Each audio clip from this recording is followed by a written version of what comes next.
Está em todos os jornais. O primeiro-ministro britânico renuncia e Reino Unido abandona a União Europeia. Os britânicos votaram pela saída e sua vontade deve ser respeitada, afirmou David Cameron. As bolsas da Ásia despencaram e os mercados futuros da Europa e dos Estados Unidos também, antes mesmo de o resultado oficial ser divulgado. A libra esterlina, moeda do Reino Unido, atingiu o menor valor frente ao dólar em 31 anos. A opção de sair venceu por mais de 1 milhão de votos de diferença. A decisão é histórica e tem potencial para mudar o rumo da geopolítica mundial pelas próximas décadas.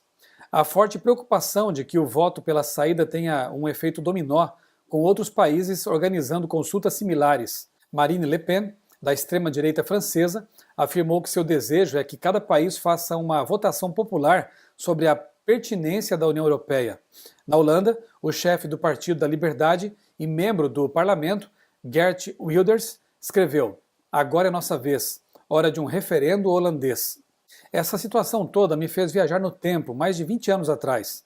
Na época, exatamente no dia 27 de outubro de 1990, eu havia apresentado o tema da volta de Jesus no grupo de jovens católico do qual eu ainda fazia parte. Poucos meses antes, estudando as profecias de Daniel pela primeira vez, havia me deparado com um relato impressionante do capítulo 2, no qual a história da humanidade é esboçada por meio de uma estátua formada por partes de metais diferentes: cabeça de ouro, que representa a Babilônia, o peito e os braços de prata, símbolo dos medos e persas, o ventre de bronze, que representa a Grécia, as pernas de ferro, símbolo do Império Romano, e os pés de barro misturado com ferro, na verdade uma mistura immiscível, representando a fragmentação do Império Romano e a formação das nações da Europa, que seriam em parte fortes, em parte fracas, e nunca mais se reunificariam, a despeito de vários esforços históricos, como os de Napoleão Bonaparte e Hitler, para mencionar apenas dois. A Europa hoje está configurada exatamente como predito no livro de Daniel, e mais ou menos como a configuração da blusa que estou usando hoje, em homenagem à precisão da profecia bíblica: forte e fraca, desunida, fragmentada. Conforme escreveu hoje Teresa de Souza no portal de notícias Público de Portugal, as divisões, a falta de confiança mútua, a falta de coragem política, as vistas curtas apoderaram-se da Europa, num grau demasiado elevado para alimentar algum otimismo. Quando expliquei essa profecia para meus amigos 2 décadas atrás, muitos deles expressaram incredulidade. Estávamos em plena fase 1 da União Econômica e Monetária e já havia ocorrido a liberalização completa dos movimentos de capitais da União Europeia. Em dezembro do ano seguinte, o Tratado de Maastricht seria assinado, instaurando a União Europeia e prevendo uma moeda única no espaço de livre circulação de capitais. O tratado entrou em vigor em 1º de novembro de 1993. A unificação da Europa parecia fato consumado, e minha interpretação da profecia, ilusão. Saí daquela reunião um tanto frustrado, mas com a certeza de que a profecia era certa. Tanto que escrevi num papelzinho que carrego até hoje, dentro de minha Bíblia de Estudos, o seguinte: hoje, 27 de 10 de 90, de acordo com a profecia de Daniel 2, declaro que a Europa jamais se reunificará como prova do iminente retorno de Jesus Cristo. O tempo passou rápido. A Europa não se reunificou, a União Soviética caiu, sim, também sou desse tempo, e o Evangelho do Reino está sendo pregado em todo o mundo, como testemunha a todas as gentes, e então virá o fim. Mateus 24,14.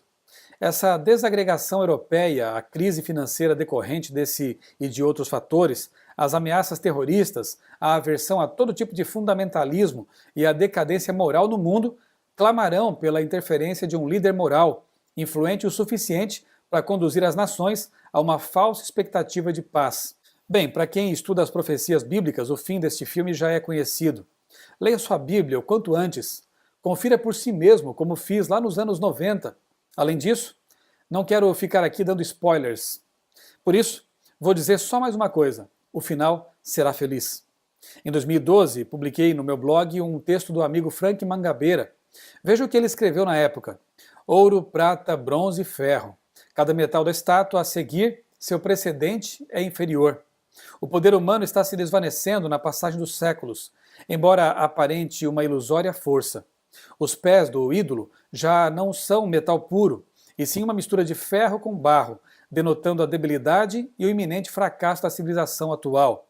O poderio tecnológico, a força pensante expressa na filosofia, o avanço e a arrogância do cientificismo, a suposta espiritualidade, elementos condensados nas grandes conquistas tão proclamadas pela raça humana, apresentam a aparência de ferro, mas estão fragilizados pela argila. O mundo moderno se faz de forte e resistente como o duro metal, contudo, é evidente a sua fraqueza, especialmente nos campos moral e espiritual. As tentativas de melhora e união nestes últimos dias vêm resultando em fracassos contínuos. O homem, pobre barro, procura reafirmar-se sem Deus, esquecendo-se de que tu és pó e em pó te tornarás. Gênesis 3,19. O barro nos pés da imperiosa estátua indica a falência do gênero humano, caso opte pela separação do Criador. No presente, na terra metalicamente dividida, as nações do mundo, sejam poderosas ou não, lutam em combate para ver qual ficará em ascensão. Entre o ouro da cabeça da estátua e a pedra que inaugurará o reino do Altíssimo, estamos nós. Nesse intervalo histórico, nossas escolhas definem nosso destino. Assim, em face do sonho profético dado a toda a humanidade, resta a cada indivíduo posicionar-se diante da pedra. Só existem duas opções: ou cairemos sobre ela e nos despedaçaremos em arrependimento, ou a rocha dos séculos cairá sobre nós e nos esmiuçará. O desejo de Deus é o melhor. Qual será o nosso? Nabucodonosor caiu com o rosto em terra e reconheceu a grandeza e o poder do Altíssimo. O humilde gesto real foi a mais sábia e realista escolha. Expressaremos a mesma atitude ou nos manteremos arrogantemente erguidos? Certamente cedo venho. Esse é o aviso da pedra que vem do céu, da rocha eterna que breve virá.